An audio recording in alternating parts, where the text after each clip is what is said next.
میں خوزدار گیا jail inspection کرنے کے لیے. تو خوزدار کی جیل انسپیکشن کرنے کے بعد میں باہر نکل رہا تھا, گیٹ سے آخری بیرک میں تھا, تو ایک آواز قیدی نے دی. اس نے کہا جج صاحب آپ میری بات سنیں گے؟ میں رک گیا. میں نے کہا جی میں آپ ہی سے ملنے آیا ہوں. عمر کے آدمی تھے, 50-55 سال عمر تھی. تو جیسے ہی میں جالی کے قریب گیا وہ رونے شروع ہو گئے. تو میں نے ان کا حلیہ دیکھا, ان کا رونا دیکھا, تو میں نے ان کو دلاسا دیا. میں کہا آپ مرد ہیں, آپ روئیں نہیں, رو کیوں رہے ہیں؟ حالانکہ کل خود میں تھوڑا سا ایسے ہو گیا تھا کچھ میرے ساتھ بھی. اینی ہاؤ, تو جب میں نے ان سے پوچھا کہ کیا ہوا, آپ تو مجھے, میں کراچی کا رہنے والا ہوں. تو میں نے کہا آپ یہاں کہاں؟ تو میں نے ان کا ہسٹری ٹکٹ دیکھا تو ان کو عمر قید کی سزا تھی. میں بڑا حیران ہوا کہ شکل اور وضع سے تو یہ آدمی کرمنل لگتا نہیں, اس کو سزا کیسے ہو گئی؟ جب میں نے جیل کا ریکارڈ وہاں کری کہ ساتھ میرے اسٹاف تھا, تو میں نے کہا کس میں قید ہوئے؟ انہوں نے کہا ان کو 9C کی سزا ہوئی ہے. تو میں بڑا حیران ہوا. میں نے کہا آپ نارکوٹکس کا کام کریں گے تو سزا تو ہوگی.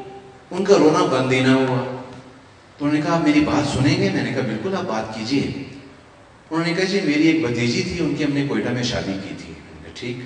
انہوں نے کہا 1 سال شادی چلی, 1 سال کے بعد ڈیورس ہو گیا, نباہ نہیں ہوا. تو بھتیجی کو میں کراچی لے آیا. ہم نے کوئٹہ کی فیملی کورٹ میں ان کا سوٹ فائل کیا ڈاوری آرٹیکلس کے ریٹرن کا. تو وہ سوٹ ڈگری ہو گیا. تو میں اس کا اٹارنی لے کے کوئٹہ آیا. میں نے ایگزیکیوشن فائل کیا. اجرا کی عدالت نے مجھے سامان مہیا کر دیا. ناظر نے سامان لسٹ بنا دی, جیز کا سامان تھا بچی کا جیسے ہوتا ہے. تو میں نے اڈے سے جا کے ٹرک انگیج کیا, ٹرک والے سے بات کی, کرایہ طے کیا. ٹرک والا ٹرک لے کے آیا. اگلے دن طے ہو گیا کہ صبح نکلنا ہے. صبح ٹرک والا آیا, اس کو اس کی جو ادائیگی کرنی تھی وہ کی, ٹرک میں سامان ڈالا اور میں ڈرائیور کے ساتھ بیٹھ کے کراچی روانہ ہو گیا. جب میں راستے میں ہم پہنچے اتھل کے قریب تو وہاں ٹرک کو روکا گیا. انہوں نے روک لیا چیک پوسٹ پہ.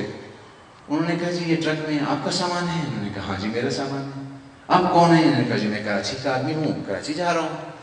ڈرائیور کو بھی روک لیا, مجھے بھی روک لیا. انہوں نے کہا جی ہماری اطلاع ہے کہ اس ٹرک میں چرس جا رہی ہے. انہوں نے کہا نہیں جی یہ بچی کے جیز کا سامان ہے, یہ میں سامان لے کے جا رہا ہوں, اور یہ چیزیں ہیں, اور پلنگ ہے, بستر ہیں, اور باقی چیزیں ہیں ساری. اور میں نے ان کو رسید بھی دکھائی, ناظر کی رپورٹ دکھائی, اجرا کا حکم بھی دکھایا. انہوں نے مجھے بند کر دیا اور اسی وقت پکڑ لیا, اور انہوں نے کہا کہ اس کا سامان اتار دو. ٹرک سے سامان اتارا. اس کے بعد انہوں نے فرش کو کھیڑا ٹرک کا پچھلا, تو 500 پیکٹ چرس فرش کے اندر چھپا ہوا ملا. تو انہوں نے مجھے بھی بند کر دیا, ڈرائیور کو بھی بند کر دیا. اگلی کہانی بڑی عجیب سی ہے. تفتیشی نے دونوں کو چالان کر دیا 9C میں, اور سیشن جج صاحب نے دونوں کو سزا دے دی عمر قید. تو میں نے اس قیدی کو کہا, میں نے کہا آپ نے ڈاکومنٹ ایگزیبٹ نہیں کرائے ہوں گے. اس نے کہا جی میری ڈیفینس پلی بھی یہی تھی, میں نے تمام ڈاکومنٹ ایگزیبٹ بھی کروائے تھے, رسیدیں بھی, اس کے باوجود جج صاحب نے سزا دے دی. مجھے بڑی تکلیف ہوئی. میں نے کہا آپ کی پیشی؟ انہوں نے کہا جی 3 سال سے میرا کیس نہیں لگا سنوائی کے لیے. مجھے اور بھی بڑی تکلیف ہوئی. میں نظام کی بہتری کی بات کر رہا ہوں, ذہن میں رکھیے گا. میں کوئٹہ آیا, میں نے اپنے چیف جسٹس کو کہا, میں نے کہا سر میں انسپیکشن کر کے آیا ہوں, اس طرح کا کیس آیا, اگر آپ اجازت دیں میں یہ کیس اپنے پاس لگوانا چاہتا ہوں. تو انہوں نے مجھے ستائش بھی کی اور کہا کہ ضرور, یہی کام تو کرنے کے ہیں آپ, کیوں مجھ سے کیوں پوچھ رہے ہیں؟ میں نے روسٹر کو کہا یہ فائل مجھے دے دو. روسٹر سے فائل لے کر میں نے اس کو کہا صبح فکس کر دو اور وکیل کو نوٹس کر دو. میں وکیل کا نام نہیں دوں گا, اگر وہ پنڈال میں بیٹھے ان کو یاد آ جائے گا. رات کو میں نے فائل پڑھی. آپ یقین کیجئے ہر ڈاکومنٹ اور ہر ثبوت اس کے اندر موجود تھا اس کی بے گناہی کا. تو مجھے بڑی تکلیف ہوئی کہ میرے اس سیشن جج نے اس کو عمر قید کی سزا کیسے دی, اور 3 سال سے تو یہ اپیل ہائی کورٹ میں چلا نہیں پا رہا. تو جب میں نے آرڈر شیٹیں دیکھی تو وکیل صاحب کی بار بار غیر حاضری پائی. مجھے اور بھی تکلیف ہوئی کہ وکیل صاحب نے غیر ذمہ داری کا مظاہرہ کیوں کیا. میں نے اگلے دن پیشی رکھی, وکیل صاحب نہیں آئے. نوٹس تعمیر کیا, وکیل صاحب نہیں آئے. میں نے ٹیلی فون کر کے اسٹاف کو کہا وکیل صاحب جہاں بھی ہیں بلائیں.